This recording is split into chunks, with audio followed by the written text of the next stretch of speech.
I'd like to call the meeting to order. I'd like to call the meeting to order.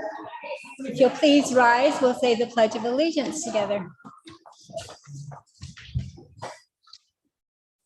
I pledge allegiance to the flag of the United States of America and to the republic for which it stands, one nation, under God, indivisible, with liberty and justice for all.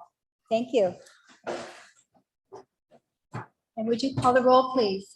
Mr. Workman. Yes. Mr. Ward. Yes. Mr. Golodai. Yes. Mrs. Getzman. Yes. Dr. Bennett. Yes, thank you. Motion carried. Approval of the minutes. Oh, I'm sorry, that wasn't a motion. That's okay. We knew what you meant. Looking toward the motion, I would entertain one for approval of the regular minutes and the special meeting minutes. So moved. Thank you, Mr. Golodai. Do I have a second? Thank you, Mr. Ward. Were there any corrections? Hearing none, would you call the roll, please? Mr. Golodai. Yes. Mr. Ward. Yes. Mr. Workman. Yes. Mrs. Getzman. Yes. Dr. Bennett. Yes, motion carried. Thank you. And I'd just like to welcome everyone this evening on this beautiful evening. You make us feel really special that you would come here when it's so beautiful outside. So thank you for coming. And do we have any commendations or communications? We do have some accommodations and communications tonight, and we're going to share a few of those, I think, in the district update, but we'll move on to our reports and public participation. It is the middle school month, and so welcoming us into spring is middle school, and I'm going to turn this over to Principal Darren Prince.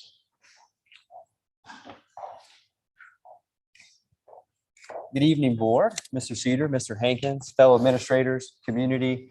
My name is Darren Prince. I am the middle school principal. And I'd like to say how awesome it is to be able to do this in person today.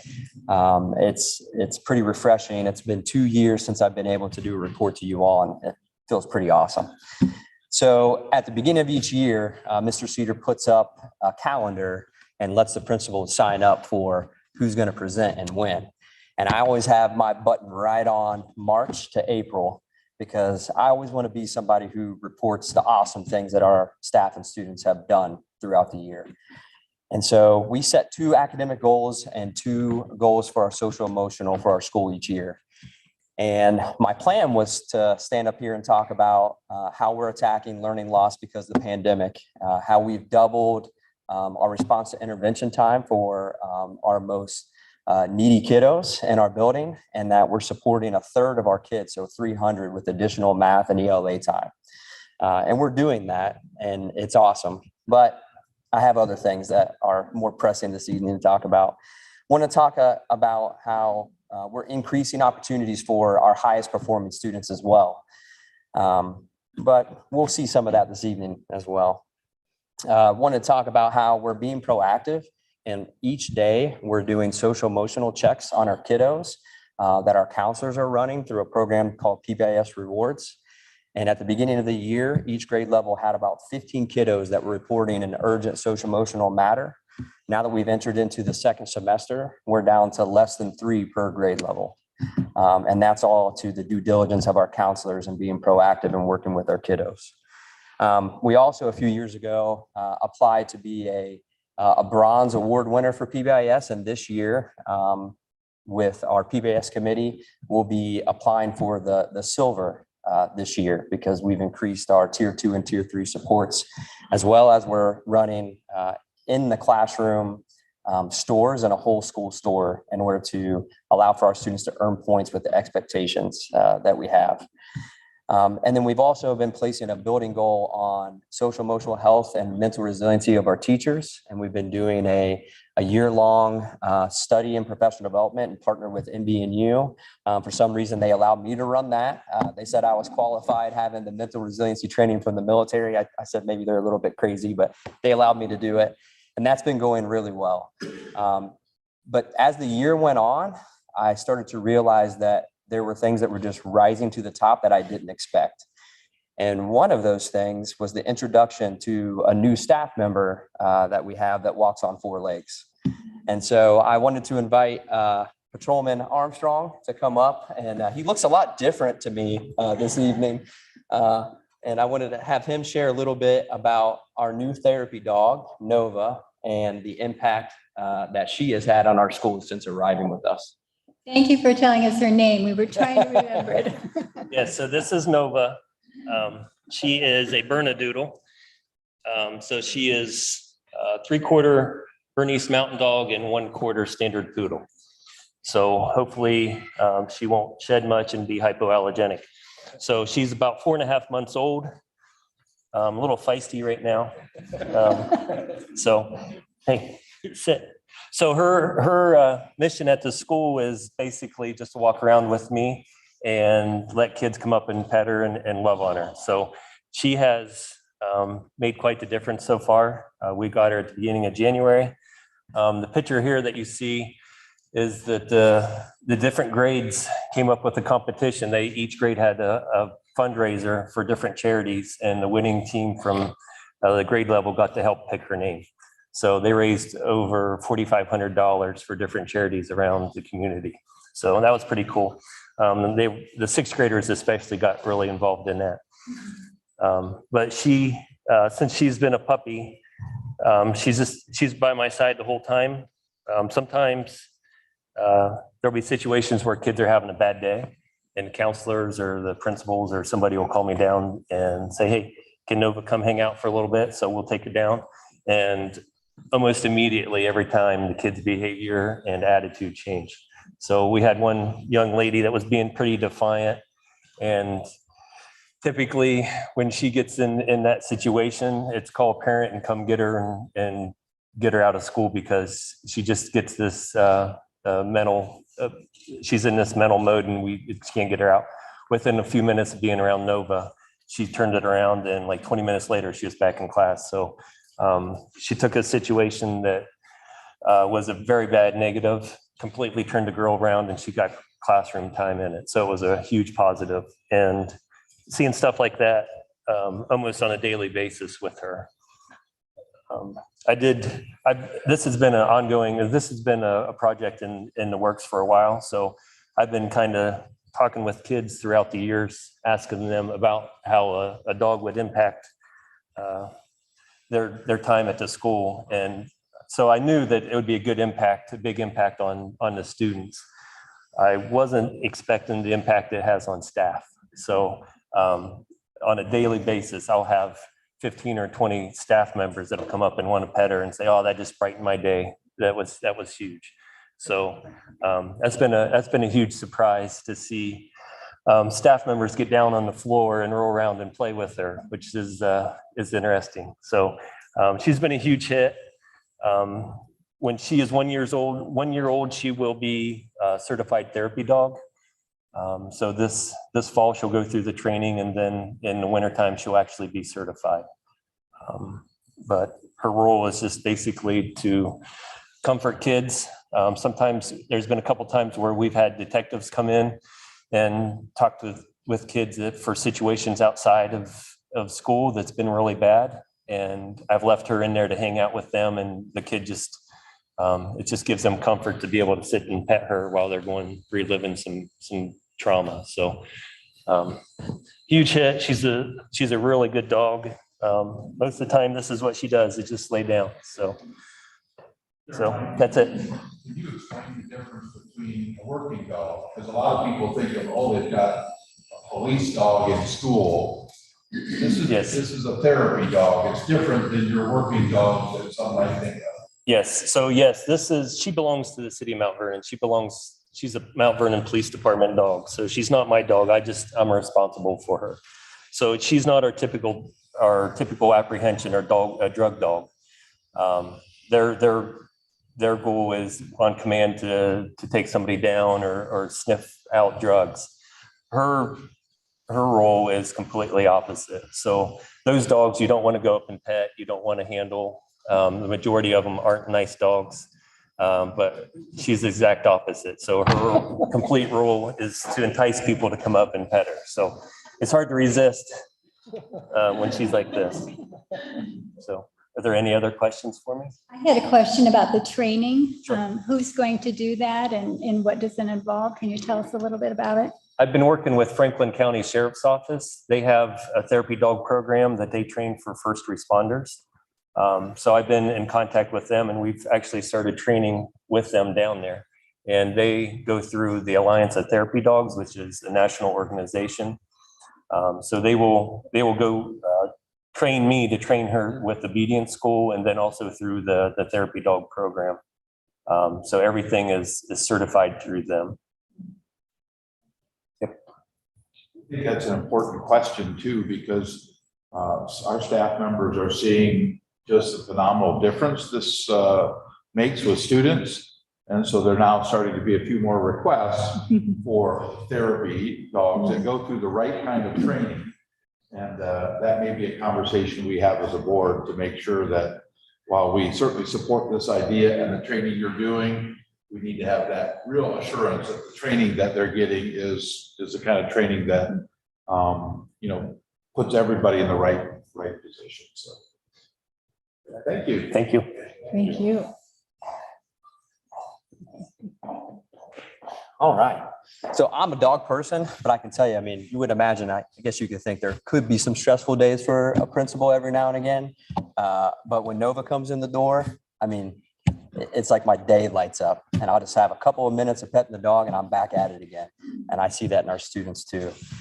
So you've seen, or some of you have seen the robotics team before at a board meeting a few years ago, which that was the first year that we had robotics.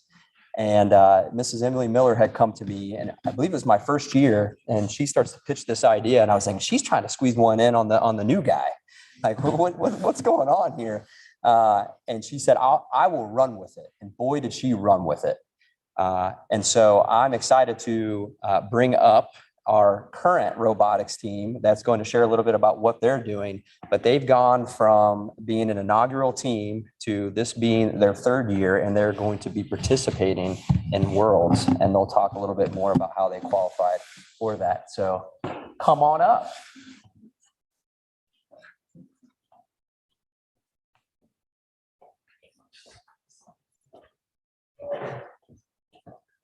Hello, I have some of my students that just want to say something really quickly. And in the meantime, our teams are going to get set up to play. So this has been such an amazing 3 years. I really appreciate this opportunity. These kids are absolutely incredible, and you'll see in a moment. I'm going to first present to you Aspen, and she is an 8th grader and the captain of the C team. And she's going to talk to you a little bit about what she has learned in robotics the last 2 years. My name's Aspen McMahon. I'm in 8th grade. This is my 2nd year of robotics. When I was little, I've always enjoyed working with different Lego sets. And once I got to the middle school, I was in Mrs. Miller's 6th grade math class, which is where I've gotten exposed to robotics. And that's when I knew that I was going to join the robotics team. So my 7th grade year, I joined the robotics team. And since then, I've learned so much. I've learned how different gear ratios can affect your speed or your torque, depending on which way you go with that. And this past year, I've started to learn how to code. To where a couple years ago, I didn't even know how to get into a coding website. I've also learned how to deal with interviews for a job. And most importantly, it takes everyone to get these robots to work. And these skills are going to help me for a job in the future.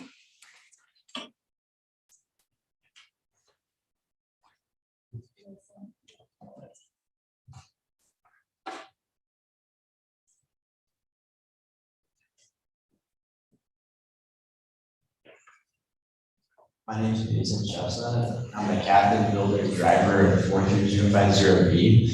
Being in robotics last year and this year has taught me many things. I've enjoyed being a part of this team and learning leadership skills. Over the past 6.5 months of working together with this team, we've learned to communicate in our own ways. As you can imagine, there's no perfect robot, so there's constantly things need to be upgraded. Therefore, our teams learn problem solving. Going into robotics, I thought it was just making a robot, but I've learned that it's a lot more than that. Being in robotics, I've learned that it's very competitive in tournaments. and it's exactly what I like.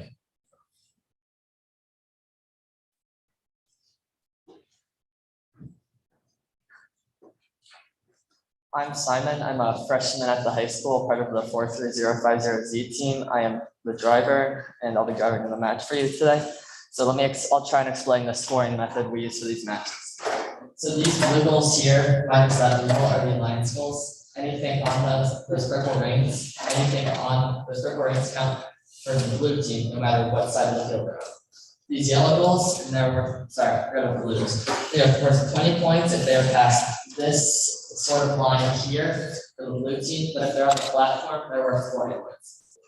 These yellow goals basically work the same way as blue goals. Whoever's side of the field they're on, pass this line for the blue team, and pass about this line for the red team. They'll be worth 20 points for the red team. But if they're on this platform right here, they're worth 40 points. It's the same thing for these red goals. These purple ring things have been like a major point of the game this year. Because if you're down goals, say like your opponent has like this yellow goal here, this blue goal, this blue goal, and that yellow goal there, it'd almost be impossible to win if you only have those 3 goals. But by using these rings effectively, you can score extra points to help you win a match, especially if they can't do rings.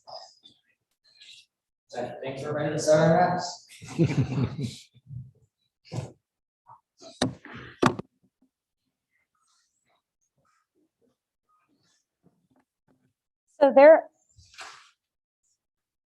So they're about to play a match. The one thing that I wanted you to know is that each year the game is brand new. So this is the brand new game for this year, and they have to engineer an entirely new bot with all the different point values and all the different things that the bots need to be able to do, and it is quite challenging. So we have kind of met that challenge this year, and we have the B and the C team headed to Worlds. The Worlds competition that's in Dallas, Texas, and that'll be the first week of May. And we are just really excited about it. We've won quite a few other awards, but I think the number one thing about this team that is impressive is we are number one about the learning. And so the students work together, even though there's 6 separate bots, they all work together to meet the challenges. They help each other with coding. They help each other with dealing with problems. For example, right now we have a remote on the B-bot that is not linked properly, so they're trying to fix it real quick. And you can see that all the members of the different teams go over and help and deal with those issues. And that is just real life for the actual tournaments. We constantly have to deal with last minute problems. And these students rise to the challenge every time and work together on that. So we're going to go ahead and get started and show you what it is that these do. Yep, go ahead. Yep, go ahead. Could be loud for a moment.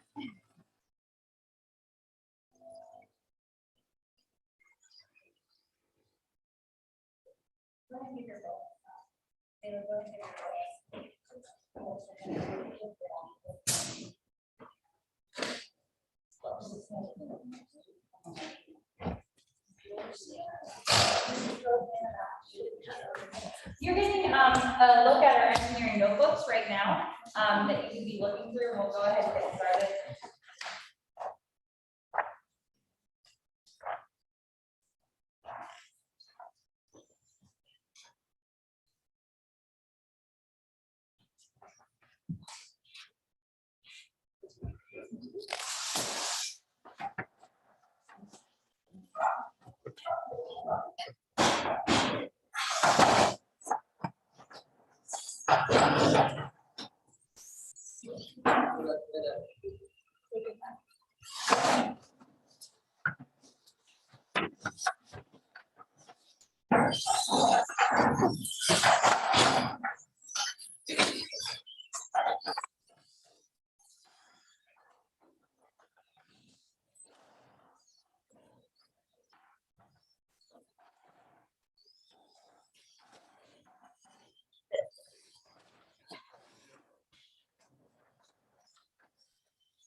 Okay, so what you saw there was the first 15 seconds was an autonomous code.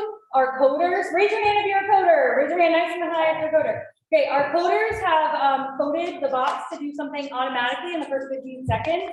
Was it Blue Alliance Auton there? And then, oh, it's red. Red one Auton, sorry.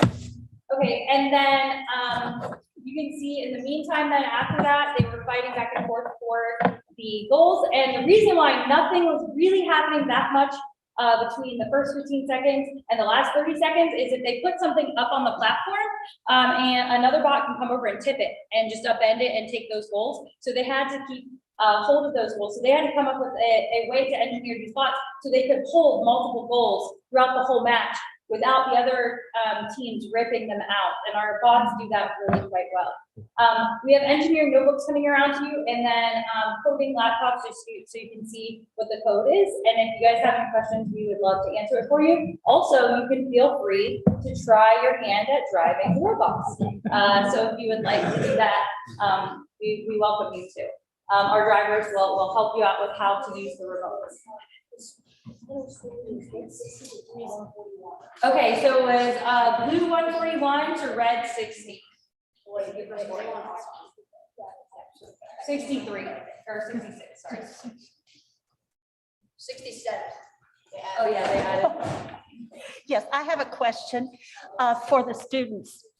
I will use the nice word novice at the language you're speaking. To me, it's a foreign language. Do you consider it a language now that you're utilizing, an actual language, or is it just connected to the robots, or is it a language in itself? It feels like in the robotics, we have developed somewhat of our own language, but it is not so much an entire language as an extension of what we already speak. Oh, okay. Thank you.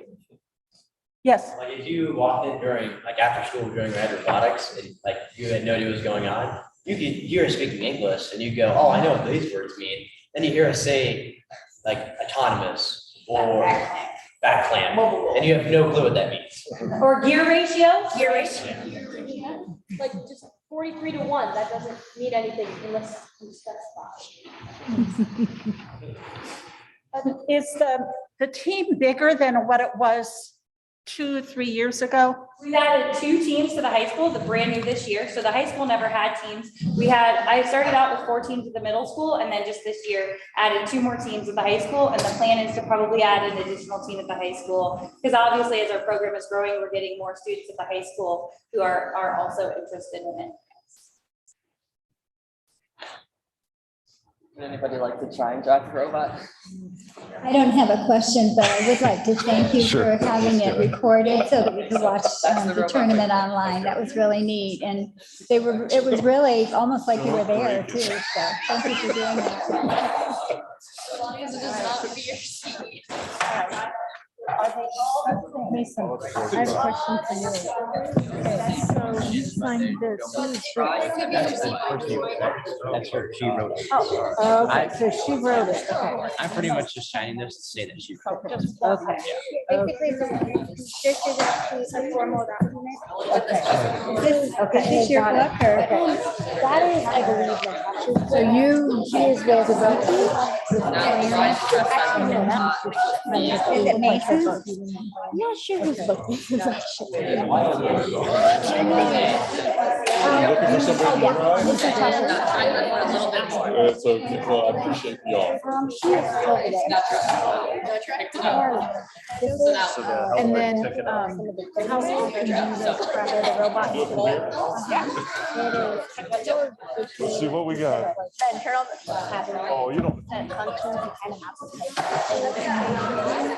That was one of the questions that we actually take. Or is that, that's pretty good. I was very impressed. So what do I want to go do? Go over there. Oh. Try and move over towards that. Okay, and then My grandson. Say that again. Hit the what now? it's down. Press that button, put the front leg down, press forward. Okay, and now you're gonna play. Some of that stuff it does, just like for example, And what's just supposed to right happen? here. And Is it, did it grab it? have like variables, Okay. which basically, like, for example. Usually if you press the button, like if you Yeah, you're the math professor. So I That's great though. Thanks for letting me do that. And then when I've done kind of with this one, is it recognizes when the button is in heavy. And then you press it down. And there's. Can't hear the fingers rattling, that it usually Also, this is how like make it rattle. Like this is a bit of a good one.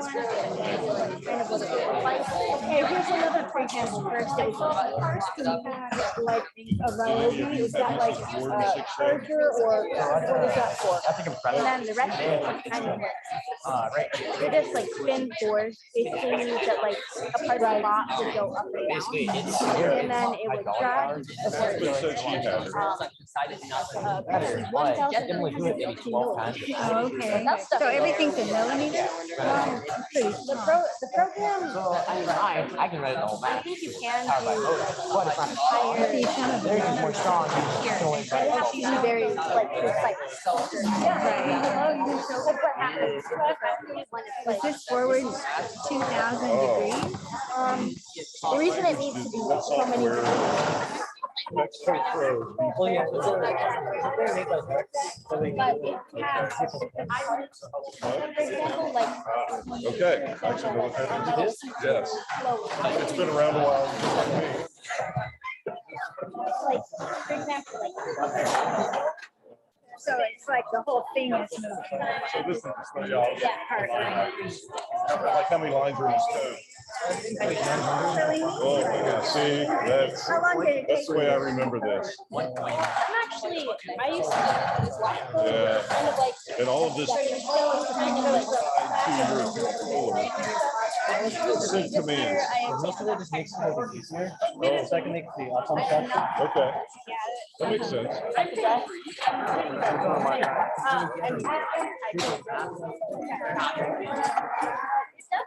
A little bit of a Are you in high school?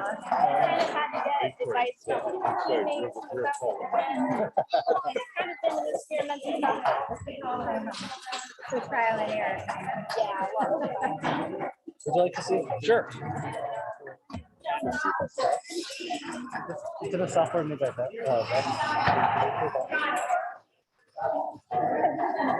How beautiful your printing is. These are all things that you created? Yeah. Amazing. And your figures that are drawn so well. Did it take you a while to learn it or? Well, I had most of the knowledge before I learned the letters. Oh, really? Great job, thank you. And I just learned what I needed to, how to manipulate the robots. That's all I did. So how much time do you have to do a lot of changing once you get it set up, or is it most of the time setting it up to begin with? Yeah, but most of the time setting it up, and then most of the code is just to make it easier to do autons, to make it. Yeah. Faster. Wow. It's pretty impressive. Thank you. Do you remember me at all? Yeah, I knew exactly who you were. That's why I was telling him to go to the other, because you already know about stuff. So that's why I was like skipping you. Oh, good. So I'm like, go over here, go over here. Yeah, Yes, thank you. That's the big deal. I'll make sure to go ahead and move on to the next board meeting here. Thank you so much for sharing. I know you'll probably tear this down here in a little bit. Emily, were you thinking of doing that after we're done? Yes, that's fine. Good.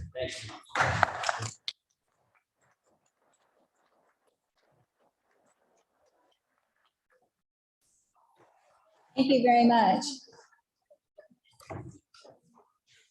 We have public participation. Would you like me to go ahead with that? Or?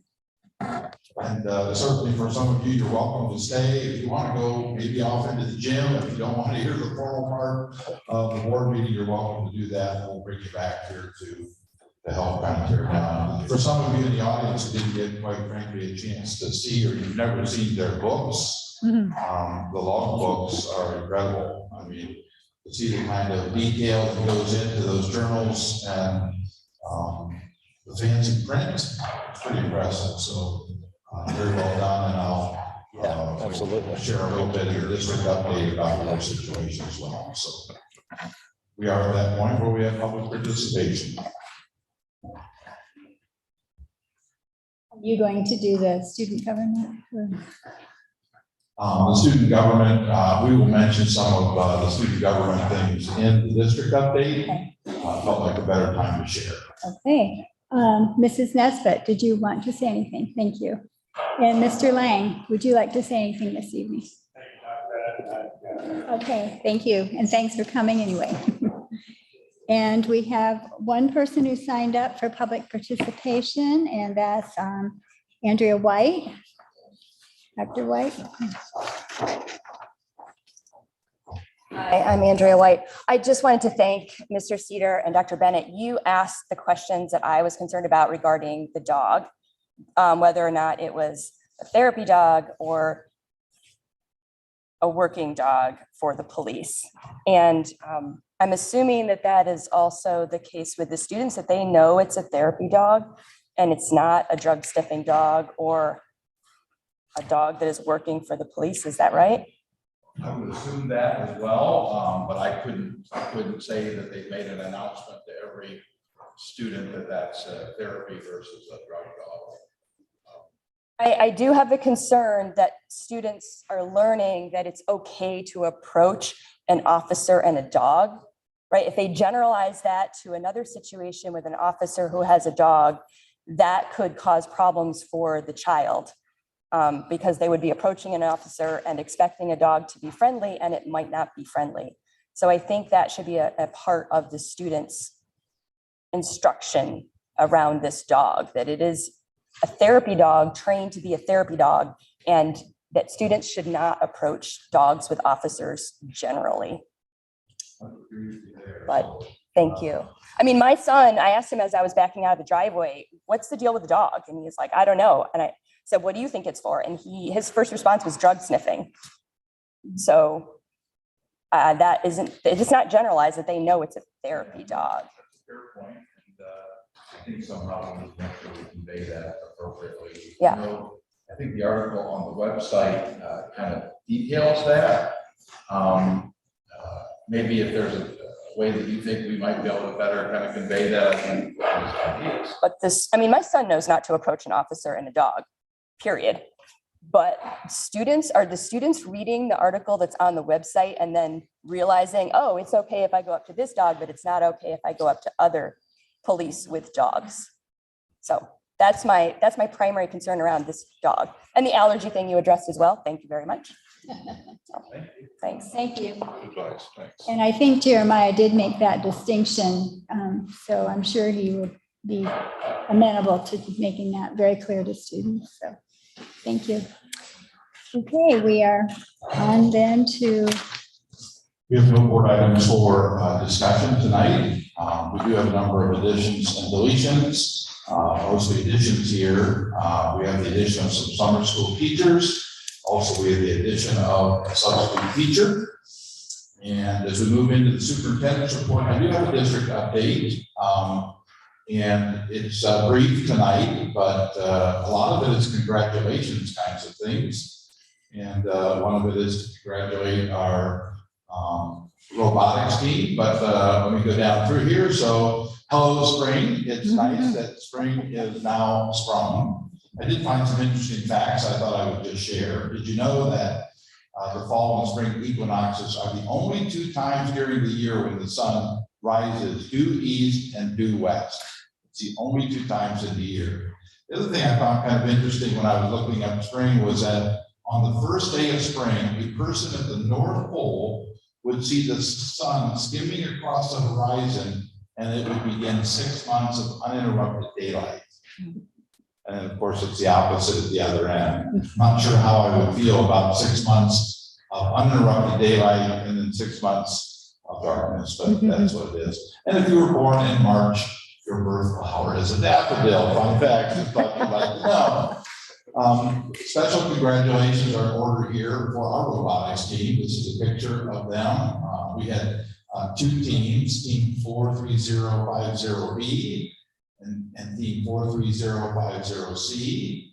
They joined together at the state level of competition, went through the round of 16 to the quarters to the semis, and these two teams have qualified for the middle school VEX robotics competition, the world competition in Dallas, Texas, May 3rd through May 7th. So congratulations to them. If you didn't see this after our last board meeting, our high school cheerleading squad continued up their path and went to state competition, and they finished 4th in the state. So that's an awesome accomplishment for our girls cheerleaders.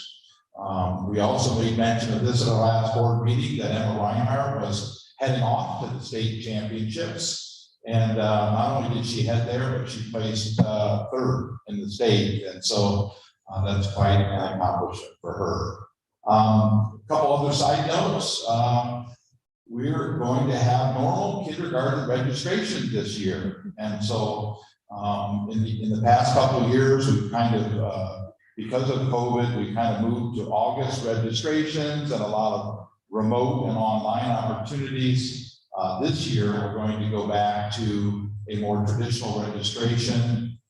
Students must turn 5 years old before August 1st, and they're to call the school. Now, if you go on the district website, you'll see this article is there. And every building, every elementary building now has a specific date of which they'll do their kindergarten registration. Starts late April, and then I think 5 of the elementaries is sometime in May.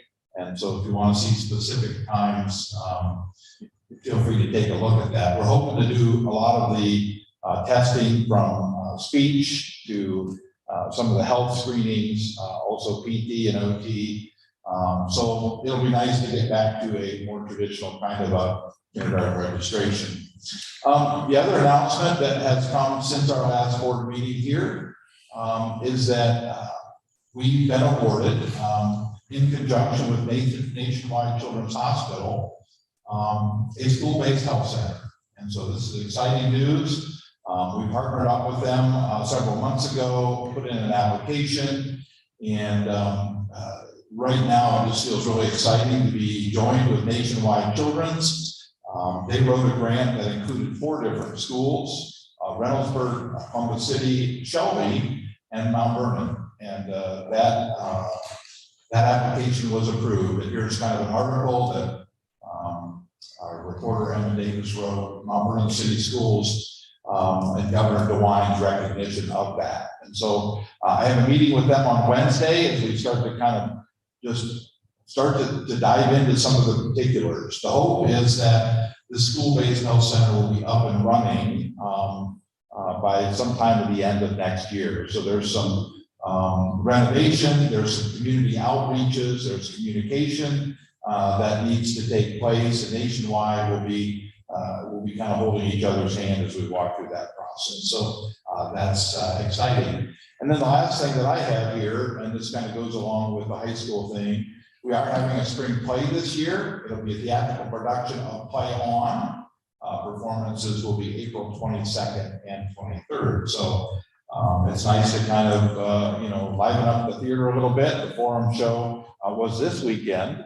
And so it's good to kind of have some of those things kind of get back together. So just wanted to share a quick district update relative to that information. Anybody have any questions? I have a question, but that's very exciting, all the neat things that are happening with our districts. So thank you for sharing. It really is. We have a number of items recommended for board approval in this section. This is the second reading of a variety of board policies. And those are there for your approval this evening. I would entertain a motion to approve those policies. So moved. Thank you, Ms. Regola-Dye. Do I have a second? I'll second. Thank you, Mr. Workman. Were there any questions on any of the policies? Yes, I have a question. If we would need to make any alterations to the policy, we would go through the same procedure as what we occurred here, if we have to make any renovation. Yes, anytime we take a look at a policy or the board would like to look at a policy, if a change is made, we would have 2 readings of that change to make sure we bring it in front of the board for review. Thank you. Any other questions? Would you call the roll, please? Ms. Regola-Dye. Yes. Mr. Workman. Yes. Mr. Ward. Yes. Mrs. Getzmann. Yes. Dr. Bennett. Yes, motion carried. Thank you. For the student achievement liaison, the first article this evening that I'd like to share is Cable County School District in Huntington, West Virginia has a Healthy Grand Families program. And I thought this was really neat because we know that a lot of grandparents are, not a lot, but we have some grandparents who are the primary caregivers for their grandchildren. And as you know, the older we are, the harder the technology is to keep up with. So they have a partnership with the West Virginia Department of Education, and they're offering support, resources, training, and encouragement to grandparents serving as the primary caregivers for their district students. And in January, they had a tech night with their IT director, and he taught them how to log on to and navigate their elementary school's databases and other online school resources. He informed them about the protective filter installed on each device and how to keep up with students' work and to communicate with the teachers. And the Grand Family events are hosted at different elementaries. They last about an hour and a half, and it offers just another way to connect with families. And we know that the research shows that when parents and grandparents are involved, that that's the most effective way to have students achieve successfully. So I thought that was a great idea. The second article is about LeBron James' I Promise program with the Akron City Schools. And he has actually a building that's called 330. And it has educational resources all in one location for students and their families. And his latest project is a crypto, it's called a partnership with crypto.com to help students learn about cryptocurrency, which I thought was kind of interesting. And he's had several different partnerships that he focuses on throughout the year. The third article is Medford High School English teacher Max Heinig releases his 5th album, Through Travelers. And he loves poetry and he loves folk music. So he's combined them and he teaches poetry by setting it to music. And then he asks the students to read the poem and see if the music fits the mood and gets the theme across. And if it doesn't, they help him to revise that. And he's made all of that available on YouTube, free for anyone who's interested. So I thought that was kind of clever. And then the 5th article is about 5th graders in Kansas who really were interested in gardening. And there was one student in particular that he said his favorite day of the year is when he gets his seeds out and goes through them and gets ready and decides what he's going to plant. And he had a friend who was a farmer who actually helped him as well. And the student was a 4-H student and had a lot of experience. He began to talk among other students, got them excited about it. And they actually came up with a PowerPoint presentation that they presented to City Council. And some of the comments by the city council members, they were so impressed. They said some of these kids presented a lot better as fifth graders than high school students that have come to city council and even some adults. So they were very impressed and they agreed to support not only financially to have a community garden in the center of town, but also to volunteer their time to help design it. So I thought that was pretty neat. The research article was, I don't know if you read it, but it was about preschool education, and it kind of turned all the research that we've always heard on its head. But I think what I took away from that at the end, they said the only thing that we could take, in other words, they showed that it really didn't make any difference and that the students who were in the preschool programs didn't do better long-term, which is not what we would expect, but they decided at the end of the article that the pre-K classes that engaged play-based activities featuring art, music, movement, and nature were superior to those in which teachers mostly just talk to the students and provide worksheets and drills. So I think they redeemed themselves at the end of the article. So. Okay, any questions? Or? I thought the grandparent article was really good I because really like that. you'd be surprised how many kiddos are being raised by older adults or grandparents, and maybe we take for granted sometimes, you know, their level of technology savvy, and maybe we need to do a better job of, you know, providing it that night. Well, and they have this program throughout the year. So the IT program was just one, you know, they come up with other topics too. So I thought that was really a great idea. I had a question about the other article there on the digital SAT testing. Are we able to provide children with an alternative for SATs, et cetera?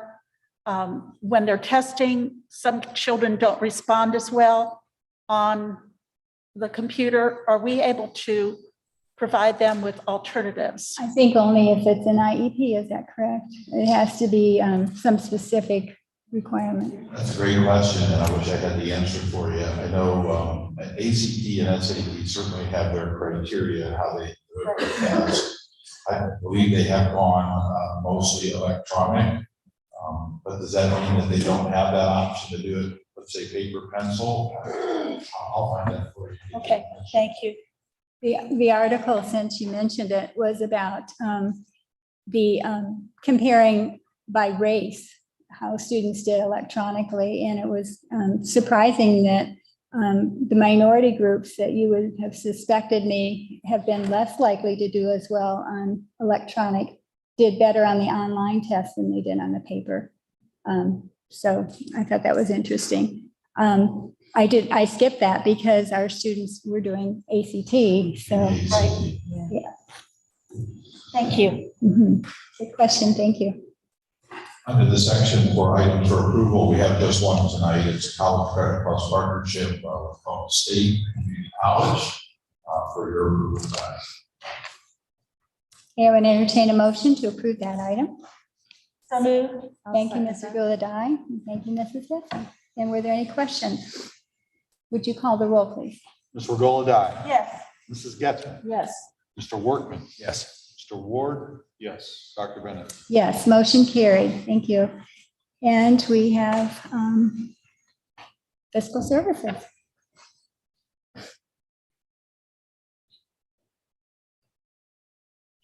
Page 3, Bill. I feel like this is a bit of a mess in my world. Since ODE has kind of been making corrections in the foundation payments, we find ourselves moving money because it's either been restricted or for some other reason, mostly just restricted funds. So you'll see a couple of negatives there. We didn't really lose money, we just moved money. As a result of the continuous changes that are coming as a result of that. You know, Bill and I have had conversations regarding the amount of gifted funds that are now restricted. The wellness funds, which used to not be in your general fund, have now moved to your general fund. So there's lots of things that are changing. You know, my restricted percentage up there is a mess because they've decided to restrict a bunch more funds. So bottom line is, the general fund looks good. It's just my spreadsheet that doesn't look so good. The rest of this, our investments continue to make me cry, but I think everyone's investments are making them cry. So if there's no questions on this, I would like to spend a little bit of time on the appropriation changes.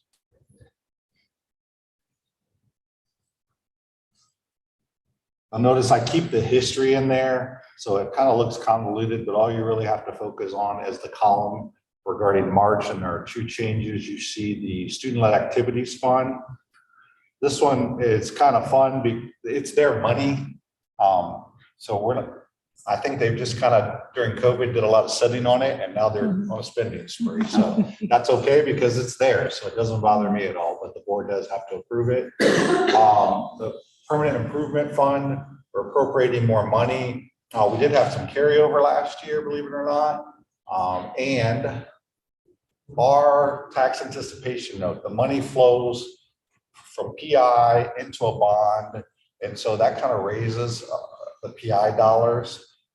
That's how it's written. It has to move from one fund to another in order to pay the bill. So just needed to factor that in, and some of the carryover. So those two things need your approval. And obviously I have a few things to read, but if there's any questions, I'll take those.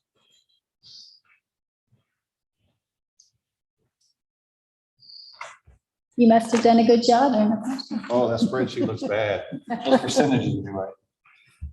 All right, we have some donations. We have a donation from the Cocosine Valley Tennis Club, courtesy of Steve Tier, or in conjunction with Steve Tier, to all the elementary schools. In the book, Sisters and Champions, the true story of Venus and Serena Williams was donated.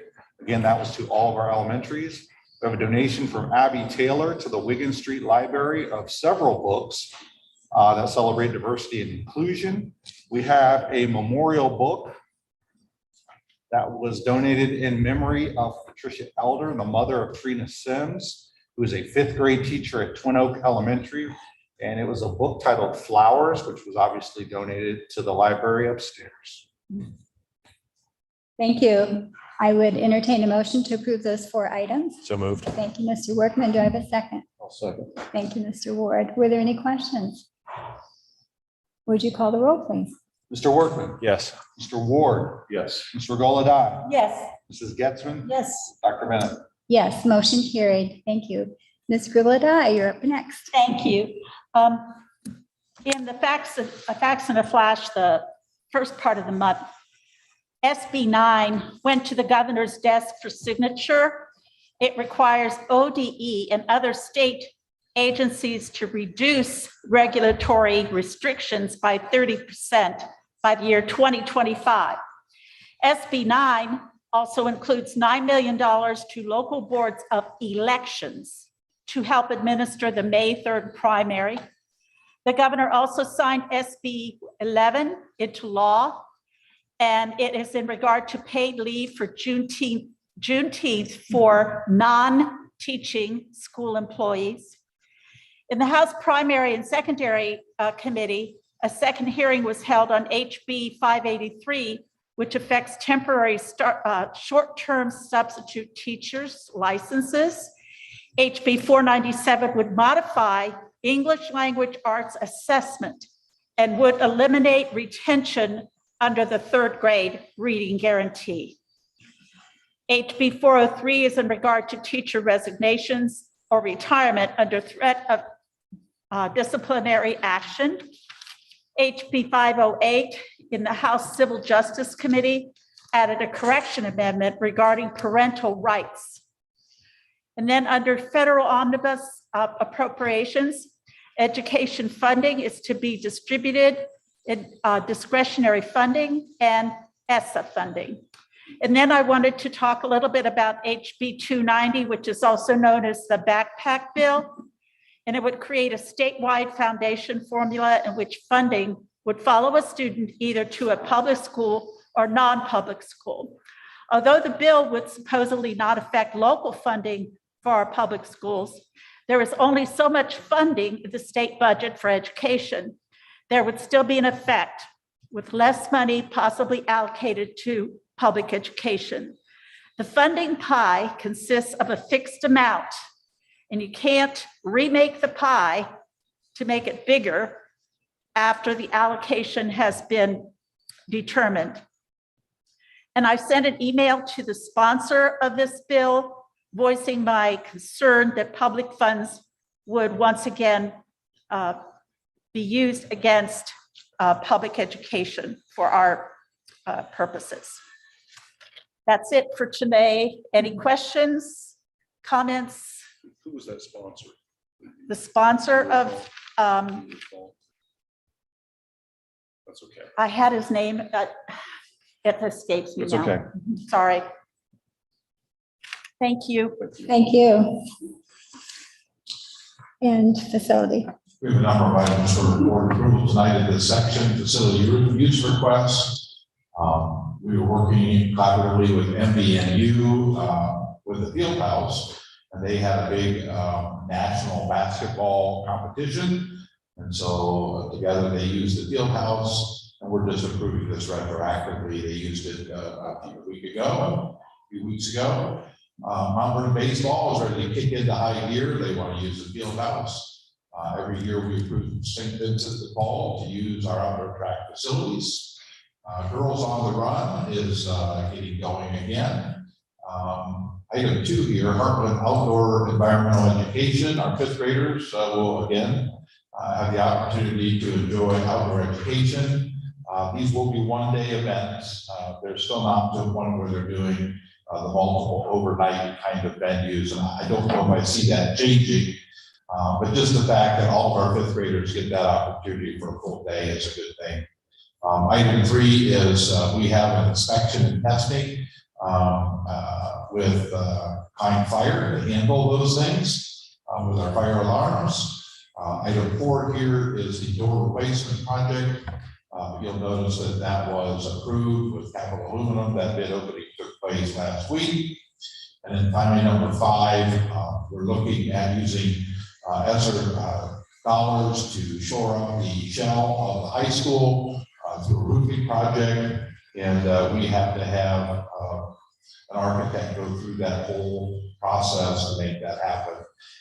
And their fee for that is in here. It's a little less than 5%, which is normal. But when you're talking almost a $2.4 million projected cost, there's costs associated with making sure it's done right. And I know that some of our colleagues on the board understand roofing projects and how they need to be done right. The first time. Those 5 items for your approval. Thank you. I would entertain a motion to approve those 5 items. Thank you, Mr. Ward. Do I have a second? I'll second that. Thank you, Mrs. Getzman. Were there any questions? I did hear a really nice comment from an NVNU professor who had attended the National Athletic Association event at the Energy Fieldhouse, and said there were like 98 teams, I think, and that it was just very well run, and the Fieldhouse was awesome, and people were very impressed with the facility. So it's always interesting time to just sit at the door as people walk in, especially outsiders. And MVNU truly brought teams from New York, and I mean, it was multiple states of the south and eastern part of the country. And invariably, they're like, well, you all are really blessed, and we agree that we're really blessed. we are, that's for sure. Okay. Any other comments or questions? Would you call the roll, please? Mr. Ward. Yes. Mrs. Getzman. Yes. Mr. Workman. Yes. Mr. Rolla. Yes. Dr. Bennett. Yes, motion carried. We don't have any student services items this evening, so we are to personnel.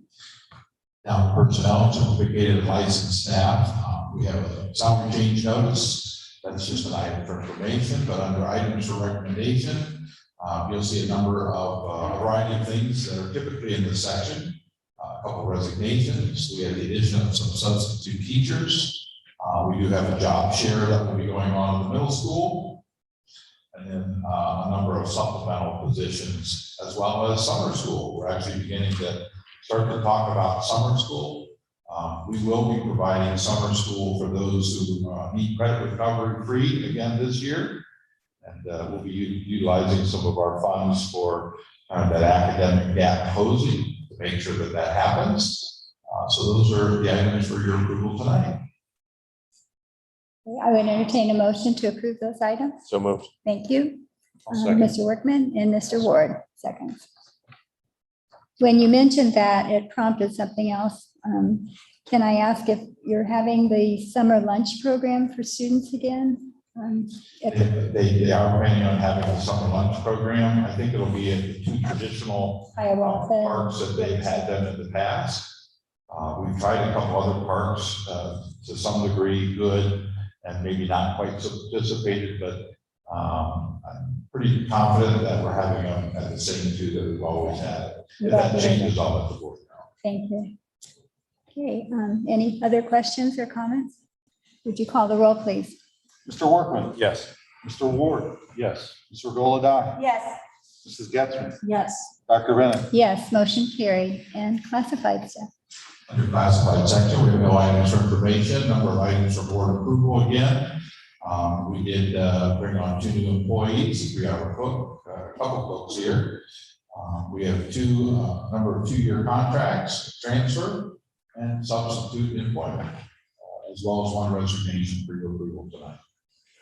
Okay, I would entertain a motion to approve the certificated staff item or staff items. So moved. Classified staff items. So moved. Thank you, Mr. Golodai. And do I have a second? I'll second that. Thank you, Mrs. Getzmann. Were there any comments or questions? Would you call the roll, please? Mr. Golodai. Yes. Mrs. Getzmann. Yes.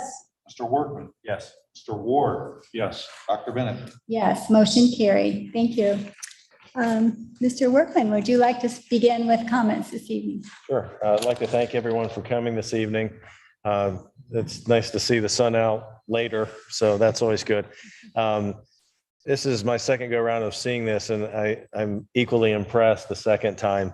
I'm not so good on the operating side. I need some practice with that, I guess. But in looking at the coding laptop and the logs, I really have no idea what I'm looking at, but I'm super impressed. I mean, the knowledge that those students have and able to do that, I think is going to serve them well into the future. So I'm very impressed, and certainly wish them well at the World Championship in Dallas. So thanks again for coming.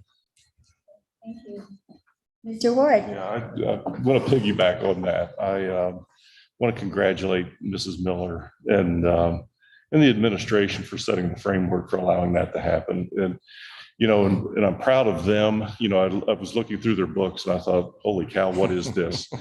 And then I thought, I don't want to ever do anything against these kids. I'm not sure what they could do to me. But when you think about this kind of thing being offered in our district and hearing how it started and now it's spilled into the high school as those kids are moving on, that will serve this district well for many years. So I'm just proud to be a part of it. Great. Thank you. Mr. Golodai. Thank you.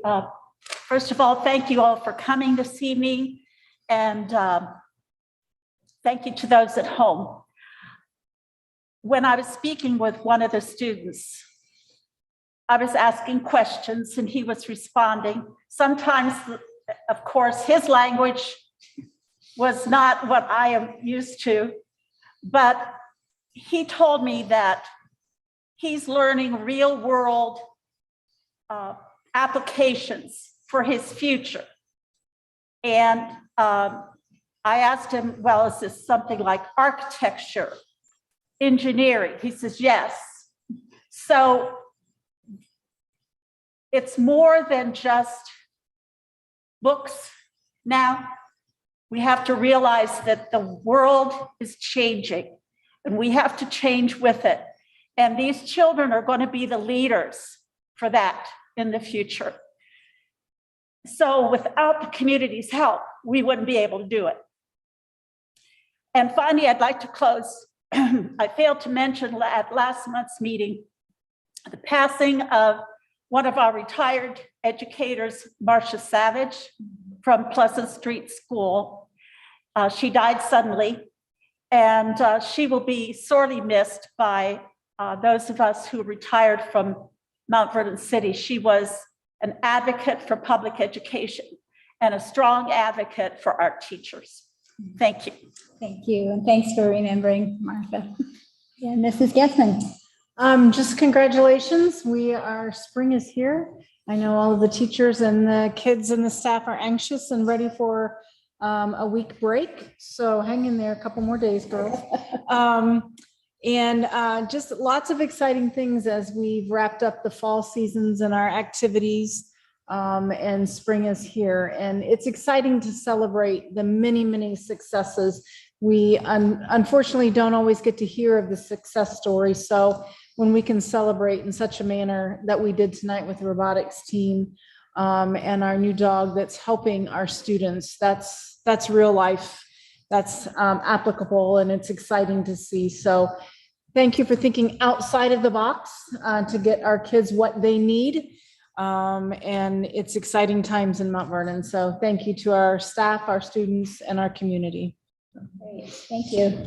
I agree with everything that's been said. One of the things I did want to comment on tonight was I wanted to express my appreciation to all of the coaches and assistant coaches and leaders of clubs, and their club advisors, and all of those volunteers. We know there are a lot of paid positions, but we also have volunteers, and you're just doing a wonderful service for our school district and for students, giving them these kinds of opportunities.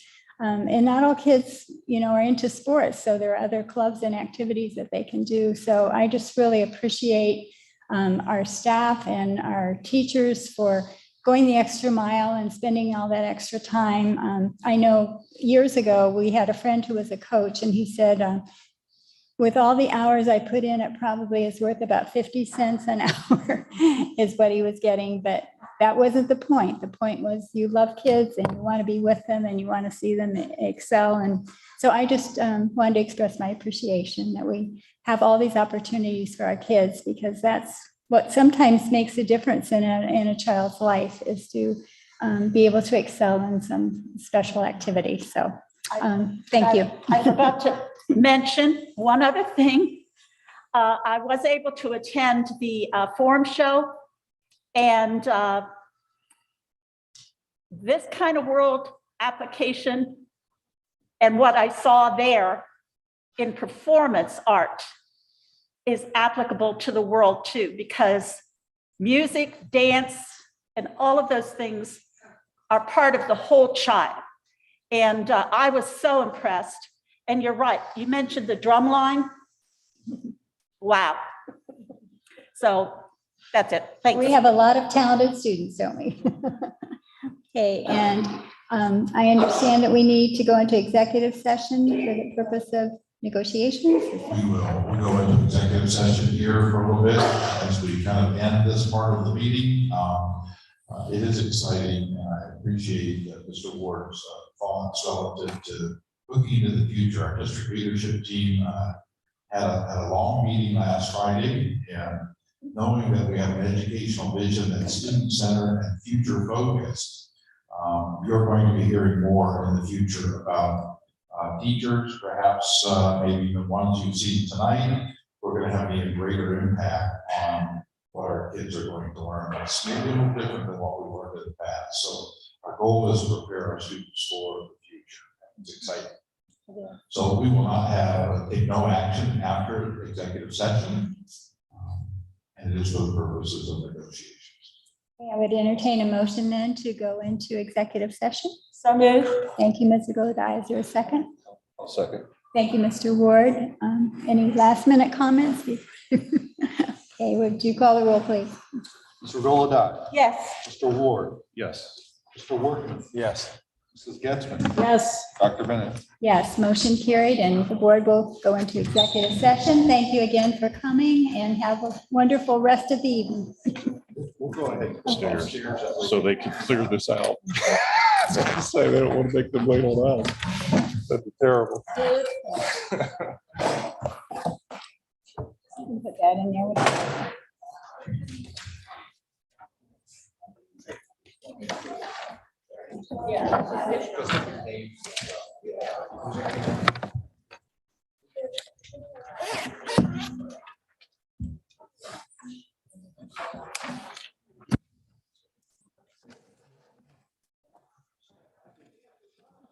If you look down, here's our. Hope that would go, but yeah.